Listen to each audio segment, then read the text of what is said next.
Birinci vazifen Türk istiklalini, Türk Cumhuriyeti'ni ilelebet muhafaza ve müdafaa etmektir. Mevcudiyetinin ve istikbalinin yegane temeli budur. Bu temel senin en kıymetli hazinendir. İstikbalde dahi seni bu hazineden mahrum etmek isteyecek dahili ve harici bedbaların olacaktır. Bir gün istiklal ve cumhuriyeti müdafaa mecburiyetine düşersen, vazifeye atılmak için içinde bulunacağın vaziyetin imkan ve şeraitini düşünmeyeceksin. Bu imkan ve şerait çok namüsait bir mahiyette tezahür edebilir.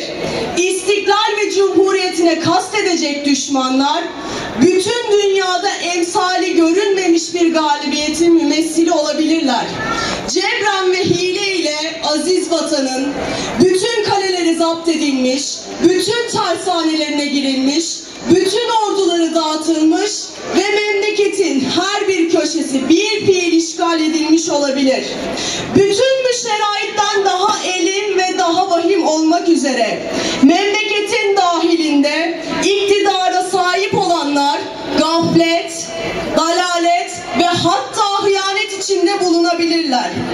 Hatta bu iktidar sahipleri şahsi menfaatlerini müstefsilerin siyasi emelleriyle tevhid edebilirler.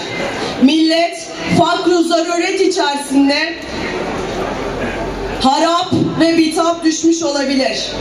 Ey Türk istikbalinin evladı! İşte bu ahval ve şerait içinde dahi vazifen Türk istiklal ve cumhuriyetini kurtarmaktır. Muhtaç